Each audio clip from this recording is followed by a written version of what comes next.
Fight for it, protect it, defend it, and then hand it to them with the well-taught lessons of how they in their lifetime must do the same. And if you and I don't do this, then you and I may well spend our sunset years telling our children and our children's children what it once was like in America when men were free. I have come here to chew bubble gum and kick ass, and I'm all out of bubble. Ladies and gentlemen, boys and girls, children of all ages, thanks for being here today. I greatly appreciate it. This show is essentially a continuance of my previous discussions from August 15th and September 17th, respectively, with Dan Wilson, independent candidate for Kootenai County Sheriff in North Idaho, running against the incumbent sheriff, Bob Norris. And I want to emphasize, as per normal, that this show consists of my opinions and my opinions of, and those I should say of my guest tonight, or today, Dan Wilson. As last time I explained, there has to be an understanding of the role of sheriffs versus chiefs of police, two very different types of law enforcement, heads of office, and then intertwined between them, the role of constitutional sheriffs. And as I mentioned on the two prior shows, yes, we're discussing the election of a local sheriff's candidate in my state of Idaho. But it's not just applicable here. The issues talked about today are equally applicable to any persons running for sheriff in any state, in any jurisdiction, including yours. So if you have a sheriff that's going to come up for re-election, you might definitely want to be listening here, because you're going to want a sheriff who is an independent-minded individual and who puts considerations of the county citizens first, not bureaucrats and not politicians. Their considerations shouldn't be first. And I remind everybody that's watching today and who will be watching later in podcast that, and this is critical, sheriffs are elected and chiefs of police are appointed. Two very, I should say, dissimilar kinds of things. Sheriffs answer to the electorate, the people that elect them. Chiefs of police answer to whomever the appointing authority is, whether it's whatever model it happens to be, whether it's like a strong mayor, a city council, a city manager, some kind of an authority that has the lawful ability to make those appointments, not via an election. So this is why, to me, sheriffs are the fundamental basis of so much that we do in law enforcement. Sheriffs answer to the people. Chiefs of police answer to whoever is that individual jurisdiction's biggest, most powerful political figure, because that's the individual that does the appointment. Now, on prior interviews with Dan Wilson, we discussed the current political push in a number of leftist cities and states to just eliminate the position of sheriff wholesale. And those are things that are motivated solely by power, control, and money. By, again, in my opinion, by leftists. True, actual lovers of America believe in the power of the people, not government, which has taken on what I think is the insane and insatiable hunger of the largest behemoth extant, because government is quite that. That's why, to my way of thinking, a constitutional sheriff is critical to the survival of our republic. It's not a democracy. Folks, check the difference between the two, if you would, please. And as always, truth in podcasting. I contributed to the campaign of Dan Wilson. I attended a fundraiser for him on September 7th. And I say this also because I do not promote individuals or items or anything, essentially, books that I've had on the show and authors that I personally don't endorse myself. There's no point to that as far as I'm concerned. So what I'd like to do right now is bring on Dan Wilson, not a Republican. He's not a Democrat. He is an independent who is candidate for the sheriff of Kootenai County in North Idaho. And this is likely the final time that we'll be speaking before the election, which is just in 13 days now, which I find is rather staggering. Less than 2 weeks before the election. We've spoken twice before. This will be the third time. So welcome, Dan Wilson, to an event where I'd like to provide you with the ability to say anything that you'd like to say in its finality. And mostly tonight, today, I'm so used to broadcasting at night. There are some final issues, I guess we could call them.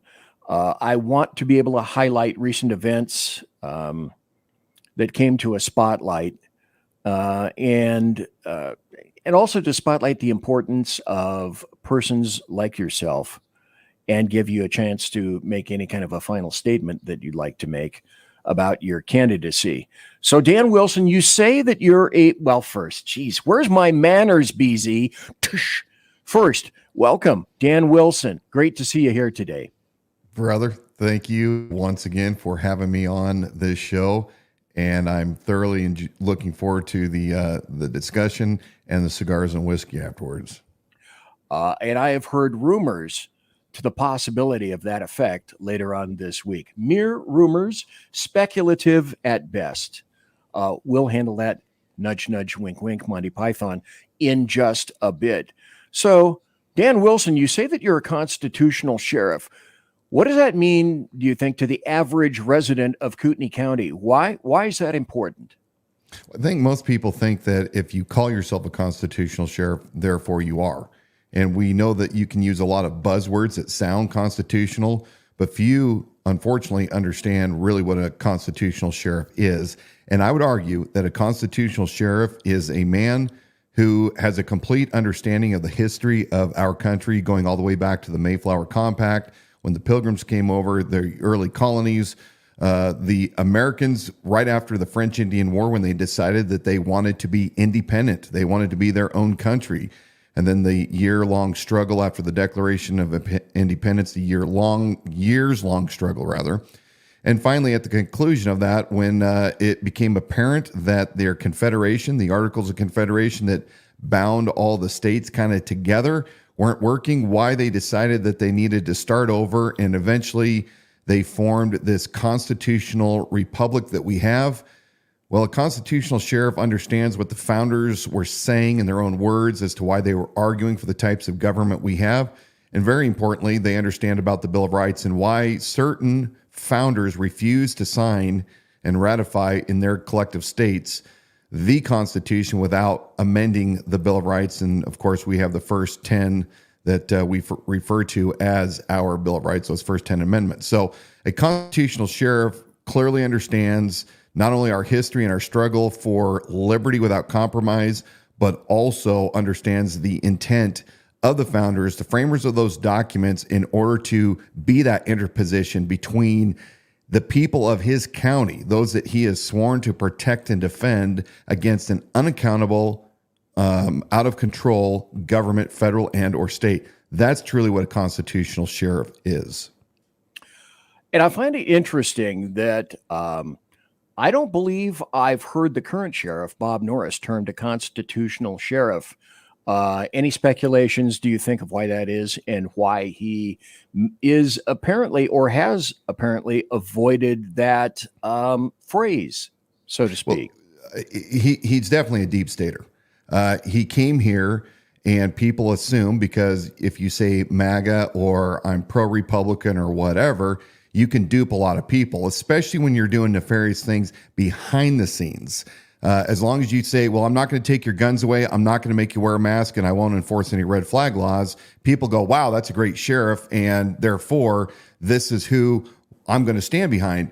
But the reality of it is that Bob Norris refused to meet with Sheriff Richard Mack, who is really the founder of the Constitutional Sheriffs and Peace Officers Association, the gold standard when it comes to identifying constitutional-minded men and women that are running for the office.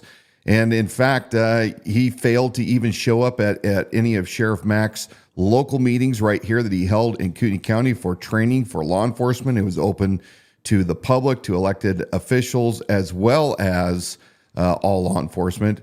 But I think that by doing so, you're playing both sides, because you can tell people you're constitutional if you get the backing of the Republican Party and they say that you're constitutional, well, then there's no dispute. But at the same time, to have the label constitutional sheriff by somebody like Richard Mack of the Constitutional Sheriffs and Peace Officers Association is marking you, because the Constitutional Sheriffs and Peace Officers Association is constantly under attack by groups like the Southern Poverty Law Center and others who believe that, the constitutional sheriffs are nothing more than men who decide what laws they will and will not defend. And that is patently false.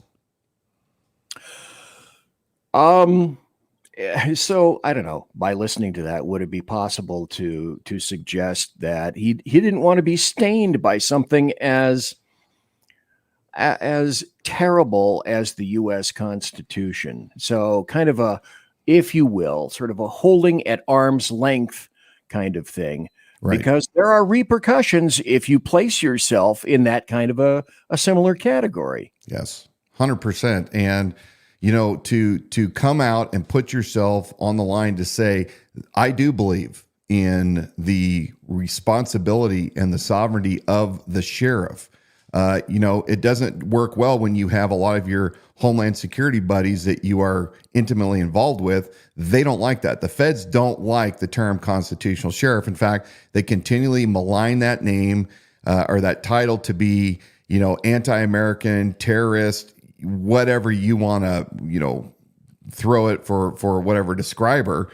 And the reality of it is you cannot be part of the big boy club with the federal government if you, in fact, say, no, I'm drawing a line in the sand. I know where the demarcation is. I know where your jobs begin and end, and I know where my authority ends and begins. I think I asked you this last time, but I think it's appropriate to do this again. And I'm going somewhere with this to be shown and displayed in just a moment. What do you think is the biggest difference between yourself as a candidate, independent, I should say, candidate for sheriff of Kootenai County, and the current sheriff, Bob Norris? Yeah. Well, the biggest difference is I truly understand what limited government is and what it is to be a servant of the people. I did it for 12 years. 12 years of my time as a police officer, no charge to my community, while at the same time holding down all of my businesses. I went through all the same training, had all the same liability exposure, went to all the same kind of calls, but I've been outside of law enforcement to be able to not be tainted by just a us versus them, only think inside the bubble of law enforcement. And so I have the experience of not only being a servant for 12 years at no cost to my community, but also I understand the basics of patrol and how important it is to have good leaders in patrol and what patrol needs, but also my extensive business administrative expertise of managing contracts with the United States government, Department of Defense, state governments, big medical, budgeting, creating jobs out of thin air. I understand not only the practical side of law enforcement, but also the business administrative side of it. And Bob Norris has only been a cop for 30 years. Well, as a figurehead, basically that's what a sheriff is, a representative of the entire department. It would seem to me that you would want to be well-versed in all of those things. You'd want to be well-versed in law enforcement, and you'd also want to be well-versed in the ability to manage an organization for a profit in a private arena, and also indicating the ability to run an organization, not into the ground, shall we say. Yeah. And didn't you do, for example, a comparison between yourself, Norris, and two other candidates? And I refer folks at this point to the internet at theidahosheriff.com, theidahosheriff.com. And of these candidates, there was a comparison made, and there was yourself, current Sheriff Bob Norris, an individual named Kyle Woodward, and another individual named Justin Nagel. Interesting in terms of when it came time for an interview, one of these two at the bottom didn't even appear at all. So during this, and you just delineated the biggest difference between the two. I'm sure Kyle is a wonderful individual, and I'm sure that Justin is probably a wonderful individual, but I don't think that these two folks can be taken seriously at this point. And you indicated what the difference would be. Now, I also want to go here. At one point, and I think I've seen or heard of this on two prior videos that I've watched regarding current Sheriff Bob Norris. So apparently he dismissed out of hand the possibility of any kind of human trafficking whatsoever in Kootenai County. And I did, because I can, a very brief internet search. All I did is find my current and my favorite internet engine, and I came up with two articles immediately, essentially contradicting that statement. And here's one from the AP, which is directly referring to Coeur d'Alene. And Coeur d'Alene, oh my, perhaps this is the time to do this. Now, here's the state of Idaho. And as you can see up in the upper portion of Idaho, that's Kootenai County. And that's the jurisdiction of the current sheriff of Kootenai County. Now, from that little red area, rather square, this is Kootenai County itself. And it takes into consideration some absolutely beautiful areas, Lake Coeur d'Alene, all the property around it, Coeur d'Alene itself, Hayden Lake, beautiful, beautiful areas with people who are generally lean to the right a little bit and respect one another. It is a pleasure and a privilege to be here in Kootenai County. Now, that having been said, let's go back to this. I went to the internet. I found this. The traps of human trafficking exist in Kootenai County, and a pair of nonprofits are reaching out to all areas of the state to expose the manipulative crimes. This is from AP, sourced from Coeur d'Alene, directly smack dab kind of in the middle of Kootenai County.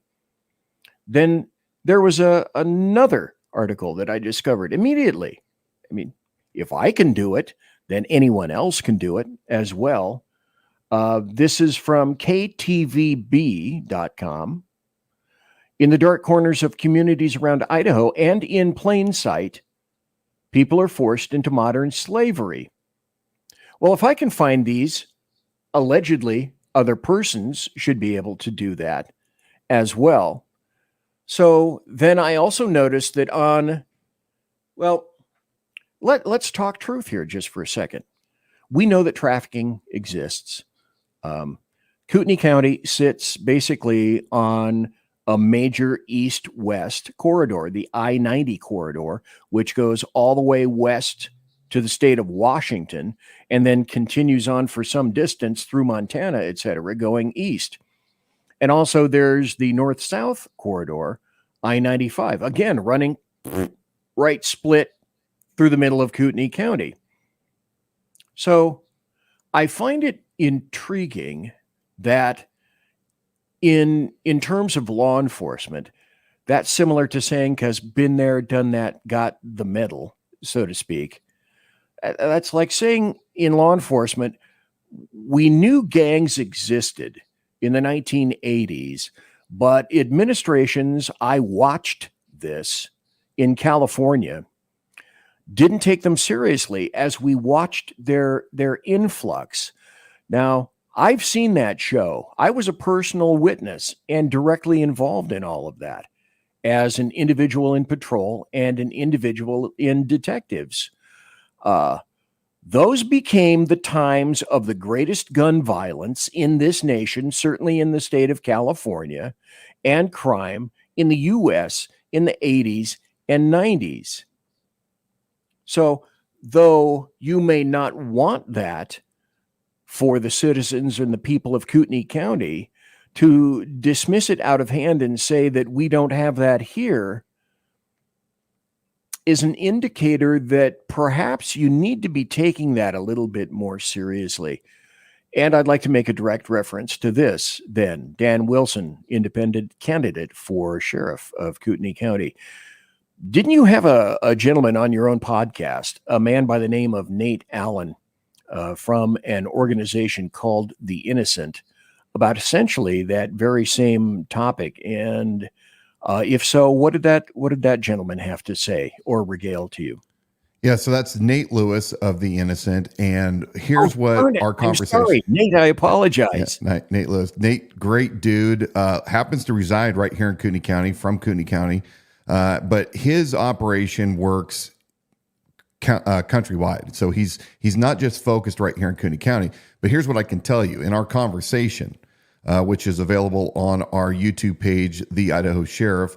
We talk about what is going on. And when people talk about human trafficking, there's kind of a lot of different ideas of what that is. But basically, anytime that you're taking a human and forcing them to do something against their will, whether that's slave labor, whether that's children that can't consent, or whether it's women that you get hooked on drugs, or children that you're trafficking, it comes in all kinds of varieties.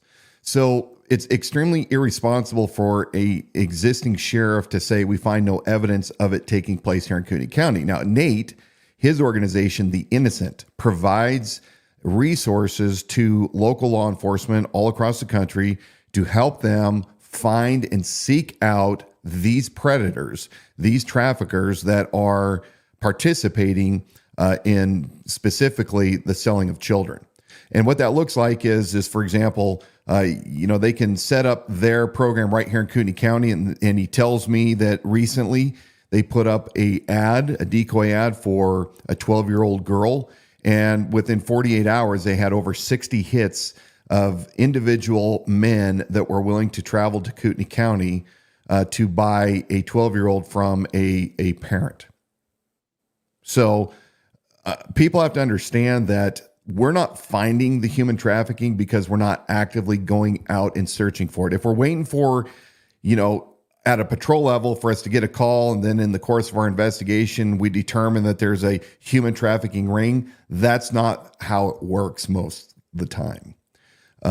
But Nate went on to tell me, and he said flat, and he gave me permission to say this, he presented that information to Bob Norris, and Bob Norris, in front of a state legislator who was in attendance at this meeting, flat out refused to take the information that they had and said he wasn't going to even begin to look at it until after he was reelected. And he did not want Dan Wilson to get wind that there's actually a problem in Kootenai County. Now, after that time, and BZ, maybe I'm going too far ahead on this, so stop me if you want me to. Oh, please keep going, because one thing that I'd like to remind everybody is, well, this problem doesn't exist, but apparently already this gentleman, Nate Lewis, has exposed the fact that your potential sons and daughters could already and could potentially be wrapped up in a ring, something like this. The predators, therefore, this illustrates, are already out there. They're out there, and they were asked to come here. Right. Yeah. Yeah. That so could be more plain to me. Continue, please, sir. So I've also spoken to two other organizations that deal with human trafficking. One is a team that goes all over the country to rescue young girls that have been trafficked. And we know of 9 such cases in the past year that have taken place right here in Kootenai County. And then lastly, we work with Safe Harbor, which is a support program for women that have been and children that have been trafficked. Tell the stories of what they're dealing with. So it absolutely is happening right here. The most troubling part is that about 2 weeks ago, Nate Lewis held an event at a local forum here in Kootenai County. And it was understood that this was not a political event. They didn't want sheriffs talking about it. Nate wanted to talk to the people about what's going on and share his organization and what resources they have. But once you know who showed up, Sheriff Robert Bob Norris shows up to this event and eventually, even though he was asked not to, gets the mic, coerces Nate to give him the mic, and he comes up with his notepad, and he starts talking about all these different, by the book, sex trafficking events that took place, human trafficking and sex trafficking. And he says, well, basically, out of, the past 3 or 4 years, here's all my stats. We have something like 20 cases, and really only but 2 of them were real considered trafficking events. And he tried downplaying it by saying, well, we're on top of this. So, don't worry about it. There's nothing happening here. And here's our stats to prove it. But the average person, and you would get this because you're in law enforcement, knows that all he's talking about is stats from the patrol level. These are investigations that happen when, a cop gets dispatched to a call, and in the course of that investigation, he determines that other crimes are taking place. He's failing to address the fact that there are people that are willing to come here to abuse our children, and in many cases also steal our children for their purposes outside of the state. Well, the problem with that, having worked with computer crime before, and also I was well versed in having worked the Child Abuse Bureau from my original department, a number of appointments and places in the sheriff's department that I came from. A great deal of this occurs over the internet, privately, with many individuals. So I fail to understand the need to I get that someone would want to assure people that this isn't a huge issue. I get that concept, but number one, that didn't seem to be the proper interview or venue, I should say. And number two, to dismiss this entirely out of hand is, in my opinion, that's not the proper way to go on this. These things occur. Idaho is certainly within the link of anybody on the internet, certainly Kootenai County, and to not want to refuse to acknowledge on a larger overarching scale that this exists is not the proper thing to be doing. I watched that show, as I indicated, and many of the people out in the field and in detectives were saying, this is a huge problem. And it started in Southern California, and it's coming up here. And we need to be aware of it. We need to be awake, because this is our next huge problem, including bags of violence. Yes. And it was. Yeah. And to dismiss completely out of hand some kind of a huge problem, which the entire nation, the world, is encountering right now, that seems like wishful thinking. That's not reality, and that's not what you would want somebody who's in law enforcement. That's not the tack that I believe that you'd want them to be taking. And I can appreciate it. And again, another reason why I'm having you on the show is for you to be able to indicate what it is that you've done, what it is that you'd like to do in the future. And human trafficking, though huge, is just one aspect of all of these things. Right. There was another issue that came up, and I want to, let's address an issue head on. Recently, there was an allegation made against you in social media, if I'm not mistaken, about something that allegedly occurred in the past. Now, I have a copy of it, and I won't read the whole thing, but folks, if you're watching right now, you can read it. And these are allegations made by an individual from Coeur d'Alene, as you can see in the letter. And maybe you can tell me about this. BZ, I don't know if that's the right letter or not. This one's called Make Him One and Done. Ah, okay. Perhaps I don't have it. There we go. There you go. That's the one that I was thinking of. Thank you. And correct me if I'm wrong, this was an allegation that was made in Facebook on social media. Is that correct? That's correct. Yeah, that is correct. Mm-hmm. And again, I'm not going to read it, but you responded. And folks, as you're going through down there, you can see that these are some rather heinous charges to make to an individual. And if I'm not mistaken, this was your response from a law firm. A cease and desist letter was sent. That's the first page of that, directly referring to the social media post in Facebook.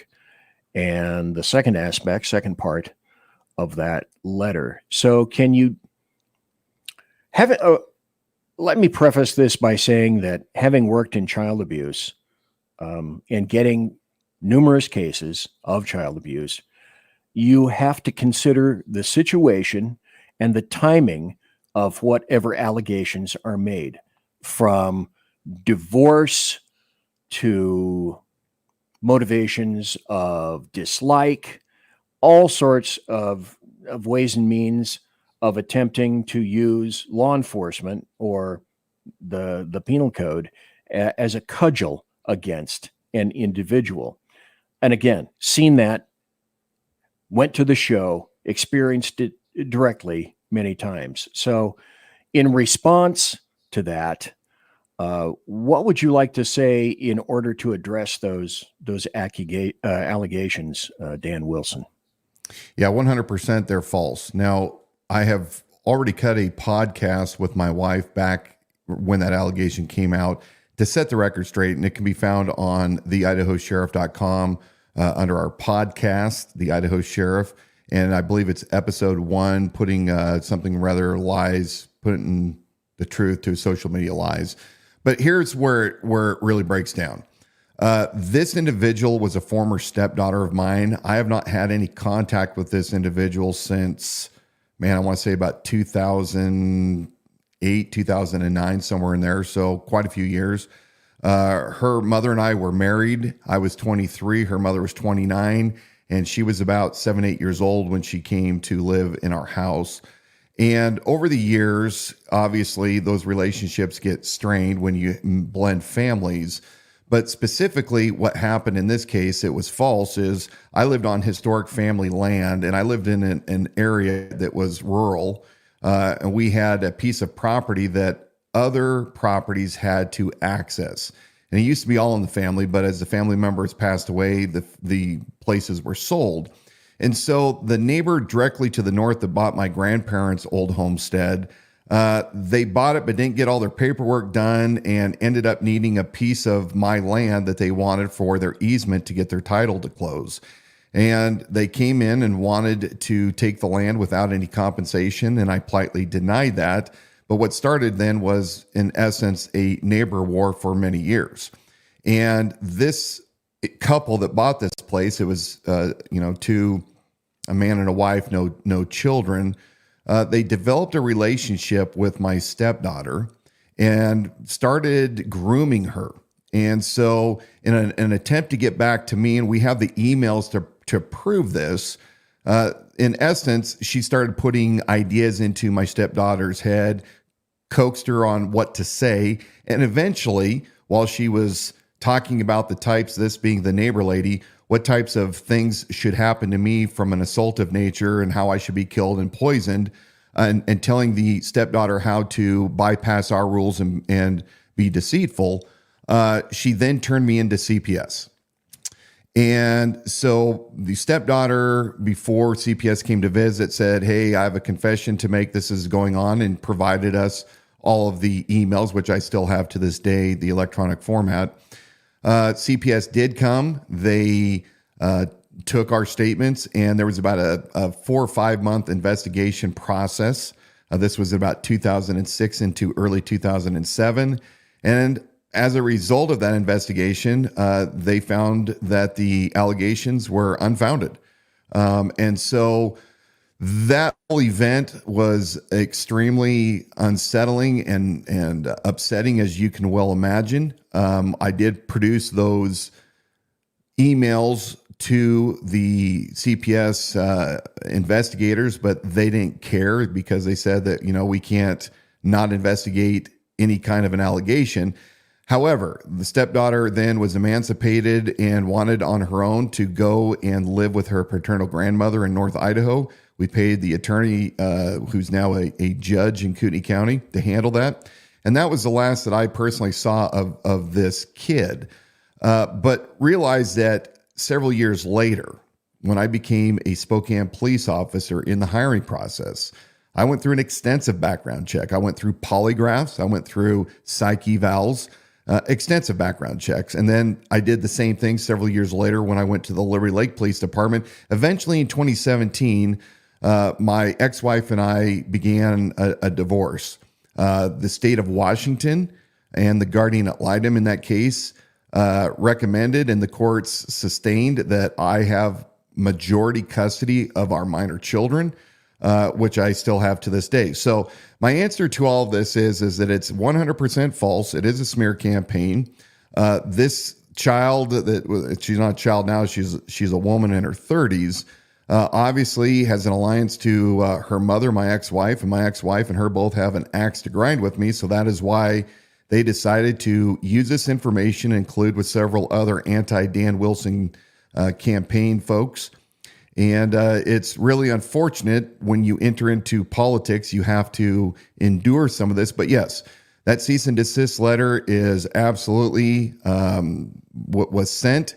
And after the campaign, as we have been advised by our attorneys, we will be acting on our promise to litigate this. So there's going to be probably a lot of people that are going to be pulled into this because they were also told anybody that was caught disseminating and further pushing this false allegation will be held accountable too. Well, let me confirm for people that may be concerned. Were you criminally investigated? Well, through CPS. So, No, I mean, it was an official investigation, but not by law enforcement. No. Department. No. Okay. No. Were you arrested? I was not and have never been arrested. Okay. Did you go to any kind of court for a criminal proceeding from I did this? not. And you were not adjudged guilty in any fashion from any criminal result of this incident? That is correct. Okay. I just want to make sure that we have everything upright and that you have an ability to speak on your own behalf. Yeah. Now, you had spoken. Oh, let me go to one other thing while I'm here. I noticed this from your X page. Mm-hmm. This is something where apparently Sheriff Norris wrote some information on, I believe, the official Kootenai County Sheriff's Department Facebook page about that with regard to yourself and or anybody that was running against him. Any thoughts about that with regard to the usage of an official page for things of this nature, for example? Yeah, one of my number one contentions with Sheriff Bob Norris is his abuse of the color of his authority. We've seen this all year long, not only relating to me and my campaign, but to anybody else that dares to question him or that is not a full-fledged supporter. And so we're now finding, in addition to this piece right here, which you just showed, where the sheriff on his official Sheriff Norris page, which I believe is a violation of, Secretary of State campaign finance sunshine laws, rather. What he's doing is he's in his official capacity saying, look, I'm going to go after a mother, a grandmother, an independent single person who has done some research on me and published what they have found that I don't like. and we're going to go after her. We've turned her in for violations. And in addition to that, anybody that is saying anything against him by the opposition, don't believe it. They're all liars. And so when you have a sheriff that continually bullies the publicly like this, and in private, but publicly, that should be a warning sign that this individual is unstable and that is tyrannical. Again, we talked about what's the difference between a constitutional sheriff and a sheriff that just claims he's constitutional. Well, I want to pull people back to July of this year. A lady came forward and filed a tort claim against Kootenai County and Sheriff Bob Norris over words that he said to her at a town hall in Cataldo back in April at a candidate forum. And her statements allege, in essence, that there was a bunch of sexual charged accusations against her. They were embarrassing. They were defamatory. Several witnesses have heard this. And what happened is that as a result of this woman filed the tort claim with the county. 90 days passed, and she has now, my understanding is her lawsuit has hit the clerk's office today. But about a week after she filed that tort claim, the sheriff, in his official capacity, using the Kootenai County Sheriff's letterhead and seal, put a bounty out against this woman that filed the complaint. And in this bounty, he states that he will offer $10,000 of his own funds to anybody that can find video to refute what this claimant was saying against him. Now let that sink in. She has already filed a complaint, a tort, claiming she's already been violated by the sheriff. And his brilliant response is to, a week later, double down and try to intimidate her using the force, the power of the sheriff's office. And this is extremely troubling. This pattern happens over and over again. There was a post that was dropped today, again on the sheriff's Facebook page, where they're alleging that somebody that is a supporter of mine was handing out baggies, and that itself is also wrong, and that people need to be wary of what the campaign is doing and alluding to that it's illegal. I have never seen, and I came from Washington State where I thought things were dirty over there. I have never seen an unaccountable sheriff operate like this, where the prosecuting attorney is not even stepping in and reeling this guy back. I mean, you would think that the county attorneys would be pulling him aside and saying, you are putting the county at extreme risk. We're already being, we're looking at a lawsuit, and you need to just shut your mouth. And he cannot help it. It's part of his instability. Those are the allegations made. That was a chance to respond, because I want to make sure that I allow you to make your portion to let people know what has happened as a result of those things. Now, you'd spoken originally on both prior occasions about creating a sheriff's posse of sorts to directly prepare Kootenai County for any kind of upcoming disaster or critical incident. And it's odd that since the last time we spoke, there were hurricanes in the east, in Florida, in North Carolina, Georgia, Tennessee, and possibly some other states that were involved. And we can see the importance of such a thing. So after watching those events of Hurricane Helene and Milton, and what I consider to be just an execrable response of FEMA and the federal government, and most state governments, with the exception of Florida's Governor Ron DeSantis, I think people need to realize that FEMA is not a first responder. And as I wrote, I think on X somewhere, perhaps even to you, I said, FEMA's not a first responder. They're not a really good second responder. And occasionally they're an absolutely very poor third and fourth responder. And sometimes they can't even spell NIMS, SIMS, and the federal government will know exactly what I'm referring to in that. This is not the venue for an explanation. And that's why your platform of essentially deep crisis preparation first makes so much sense on a county level. There's a need to organize now, create your lists of able-bodied experts now, align and identify sources of supplies and equipment now, ahead of whatever is forming with Kootenai County in its path. I'd like to also make this reminder to everybody. Obviously, I wasn't here at the time, but Mount St. Helens corked off in the early 80s. And from what I've been able to discern, roughly a foot of ash fell in the town of Coeur d'Alene at the time. A lot of ash. I remember that event. And if that isn't a critical incident and a crisis that one needs to be organized, I think my point was the fact that some people may try to hint that it can't happen here.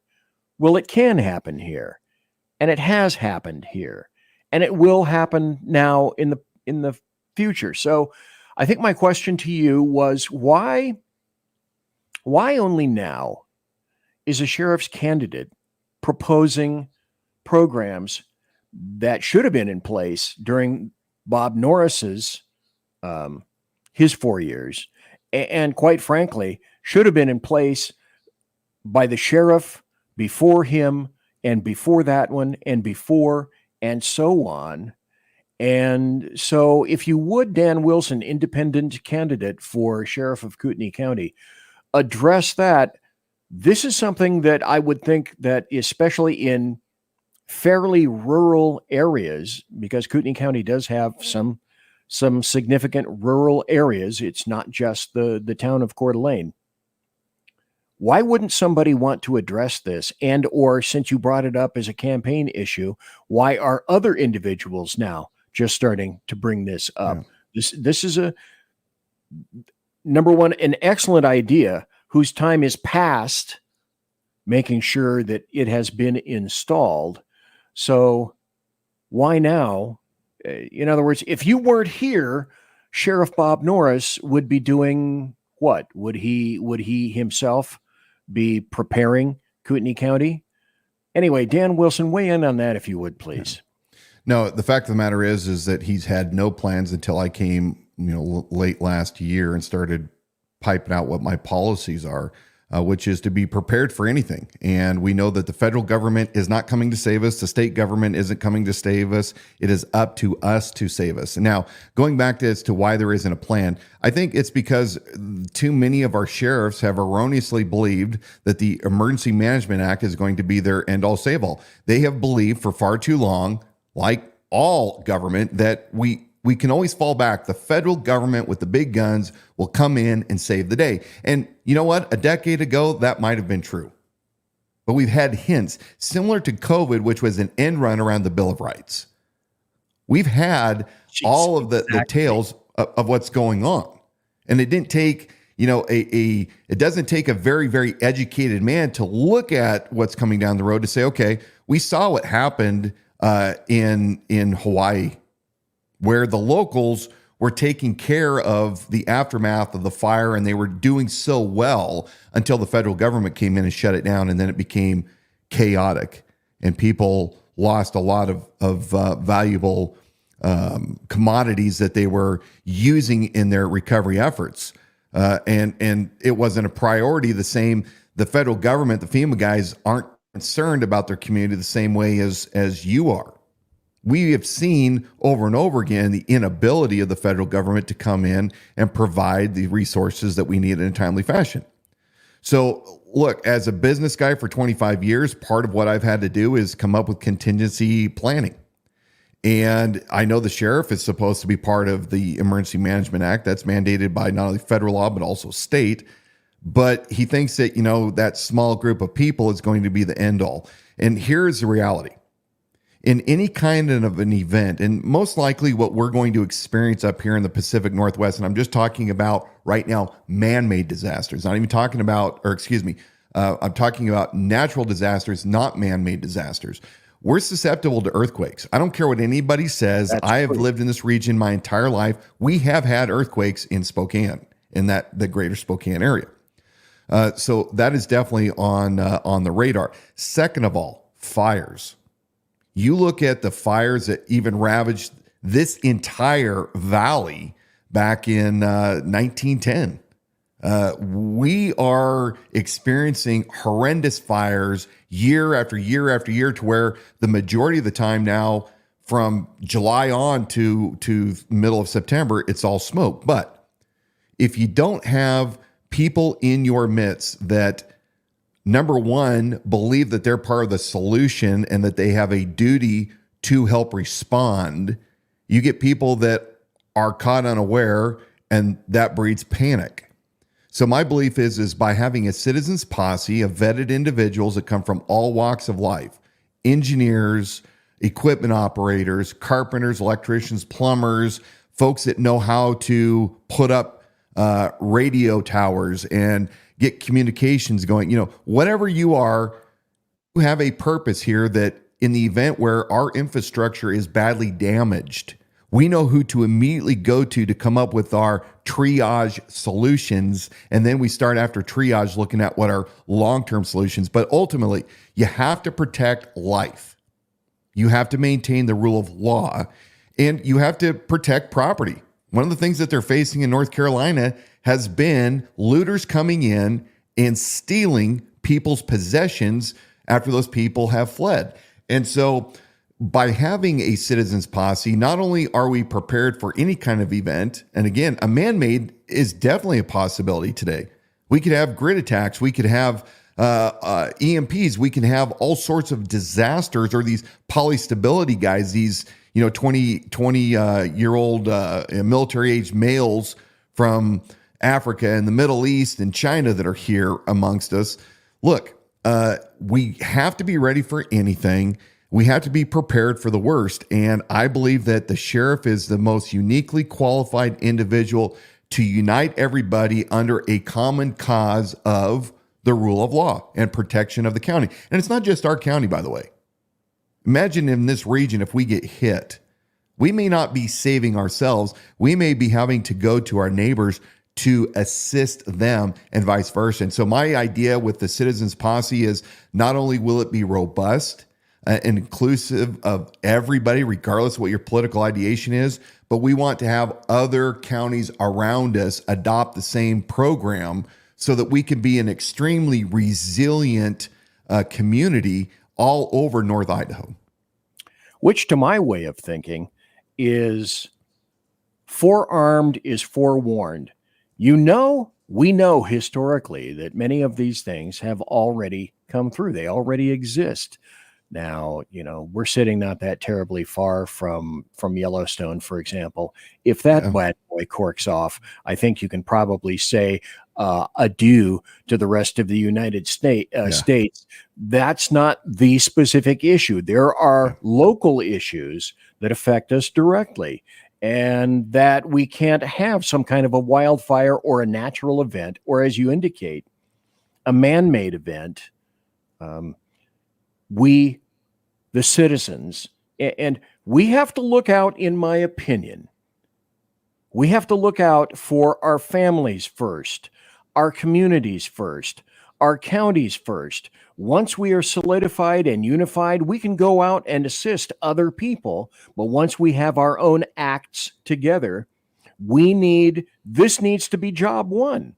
And the sheriff of a county is the first individual, the first line defense, besides you as a person and your family and your neighborhood, to help people get through critical incidents and events. I have two more areas that I'd like to address. And one of them, I do politics. And I had a 3-hour show about 2 weeks ago where various individuals in the federal government in DC said, well, it was a wonderful response by FEMA, and they did their wonderful jobs. And to that, I let 3 hours of videos play from the victims of these scenes, whose family members probably and still are under, I don't know, feet of mud, and may in fact never be found, never discovered. Yeah. And I let them speak for themselves in their own words on videos, audio and video, for 3 straight hours to refute the fact that there's going to be some kind of a federal government FEMA Deus ex machina to come and save you. No, that's not going to happen, which is why I believe in your philosophy of prepare first.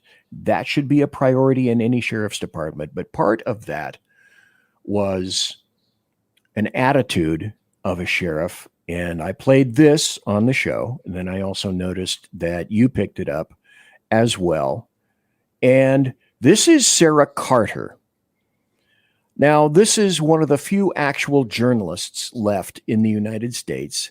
I played this on my show. This is a local sheriff whose name I do not know. He's from a devastated area, but in my opinion, it bears repeating right now. I was going to say something about Biden and Harris. Yes, what were you going to say? Oh. But I don't like to curse. I'm scared there'll be little ears listening. Well, and you've been up here. You've been up here for how long? Just 2 days. 2 days? Sheriff hadn't left, and he's doing a fantastic job. So That's right. I mean, Sheriff, you've been amazing. Thank you so much for all you do. I'm going to definitely get this up on social media. And we're going live tonight with Sean Hannity. But if you had a message for the White House and how they've handled the situation up here. Here we go. In North Carolina, what would your message be, Sheriff Wright? if you're going to do the things you've been talking about doing, we just send you stay out of the way and let the good men and women around the mountain area and the foothills take care of our own, because you're nothing more than a boat anchor. No help. FEMA hasn't been helpful. Wait a minute. That lady that's running for president talks about the $750. Huh. What about all that money you give to Ukraine and all these other people that really want to kill us, don't want to do anything to help us? Why don't you just give that money to them? That's who you want to give it to begin with. And a lot of people have been turned down for the $750. Almost everybody I've spoken to hasn't received any of the funding, and they've been turned down for personal items. Well, they talked about get on your phone or your computer. Do you not see what the devastation is? They don't have a phone or a computer. There's nothing up here. There's no communication. I'm going to be posting this later. There's no way to access the internet unless you have a Starlink net. And everybody's. Thank you, Elon Musk, by the way. Oh, yes. Thank you, come Elon soon, Musk. President Donald Trump, we need you. What are the. Yes. So that's political, obviously, but it also is reflective of what occurred during a disaster. So going back to my original assertion that a sheriff of every county, you folks are your own first responder in Amen. your family, in your area, on your street, in your community, and it goes up from there and to the county level itself, and to eschew that, well, things aren't happening, human trafficking isn't happening, that we're not prepared for a disaster. This can only lead to, let's say, poor things in the future. This is not, in my opinion, what we need or want to see in somebody that's running for sheriff right now. So Dan Wilson, independent candidate for sheriff of Kootenai County. Do we have any other prior, say, unaddressed issues that you'd like to talk about right now? Well, I think that some of the things that we really have not discussed is Kootenai County is ripe right now with a lot of below board deals that are being made. And I didn't realize how much of this was going on prior to becoming a candidate. And after becoming a candidate, when I realized that I was not wanted by both the establishment Republican Party, which to me needs to be completely cleaned house. Those that are claiming that they're MAGA, that they're America First, that they're extreme conservatives, they don't really believe that. Their actions have stated otherwise. And what they're doing is those people that are elected officials are turning a blind eye to the backroom deals that are taking place. Kootenai County is a very, very special place. I've lived in this region my entire life. I grew up 25 miles to the west before I moved over here. We have, as you will know, BZ, this is a very, very special, unique place in the most conservative state in the country. And once we lose this, it's gone. But we are in jeopardy of losing this because rather than electing truly community first, I'm not even going to say America first. Let's talk about community first individuals like myself that will come in without political alliances, that their code and their creed guide them. They can't be bought, can't be sold. You got to have guys like me that will come in and get rid of the corruption that's there. A lot of these Republicans, man, they're okay with it because it's not really about their principles. It's all about being a part of their club, their tribe. And so they'll turn a blind eye to corrupt products like a helicopter program that has so many wrong things with it that it should not exist. They won't sever ties with a sheriff and a county commissioner where the sheriff has given this county commissioner a special deputization and he has access to privileged information. This isn't my own words. This is their words in the Coeur d'Alene Press from November 18th, 2023. But we have to ask ourselves, in light of Prop 1 right now that is being pushed, where we would in essence get open primaries and ranked choice voting, part of that, once that's in place, if they're successful with Prop 1, the next thing that they're going to be doing is they're going to be pushing cannabis. You just watch it. I absolutely believe that they will, with referendum, get cannabis here. And here's my problem. Right now, Bruce Matari and Bob Norris are receiving out-of-state funds, maximum donations from heavy hitters in the cannabis business industry. These are things that my so-called Republican friends do not care about. They have not bothered to investigate the evidence that we've provided to them that's at their fingertips. It doesn't matter because this guy has an R behind him. So there is a lot of corruption that's going on with business deals, land deals, deals that are being made with the tribe. Kootenai County Republicans have become the very thing that they used to stand against. But I am talking with other men in other counties right here in the West, all the way down to Oregon, down into southern Idaho, into Utah. Men that, like myself, are not part of the Republican Party, but we're extremely conservative. And we've left these parties because we realize that there is no way to defeat the problem if you're inside of it. And I'm inspired by men like Mark Scott out of the Dalles, Oregon, that is running as a write-in candidate. And Doug Traubel from southern Idaho that's running against Ada County Sheriff Matt Clifford. Matt Clifford refused to debate Doug in the same way that Bob Norris has refused to debate me. So, folks, when you're right here in this region and even beyond, and you're looking at those best qualified to serve you, don't be conned by believing that the sheriff position has to be a career law enforcement individual. That's simply not true. The founders were very wise when they understood how elected government is supposed to be. And of course, in the state of Idaho, there's only 3 things that are required to be a sheriff: 21, a citizen of the United States, and a citizen of the county, because they understood that it's an elected position. So don't be conned by career cops that will tell you the sheriff's office will dive into chaos if you don't have one of us. And lastly, I would say is that it's important that you have capably and well-equipped men and women that want to serve their community and that will make promises like myself, where I've said, I'll only serve 2 terms. I believe that man inevitably becomes corrupted. Not everyone, but after 2 terms, 8 years, the likelihood that you start to become compromised and lose sight of the mission, at least for me, would be exceptional. And I know my nature, and I would just say 2 terms and then I'm done. I will never run again after that.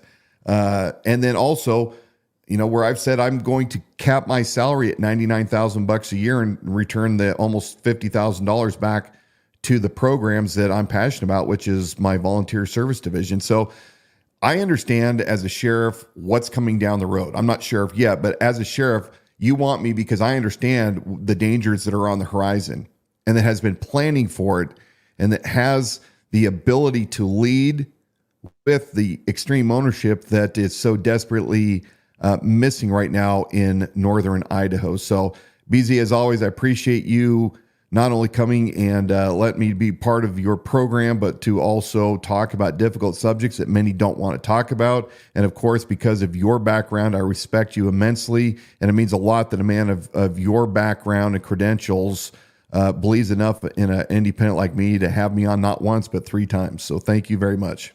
You're very welcome. Folks, I've said this on 2 prior occasions when I've had Dan Wilson on the show.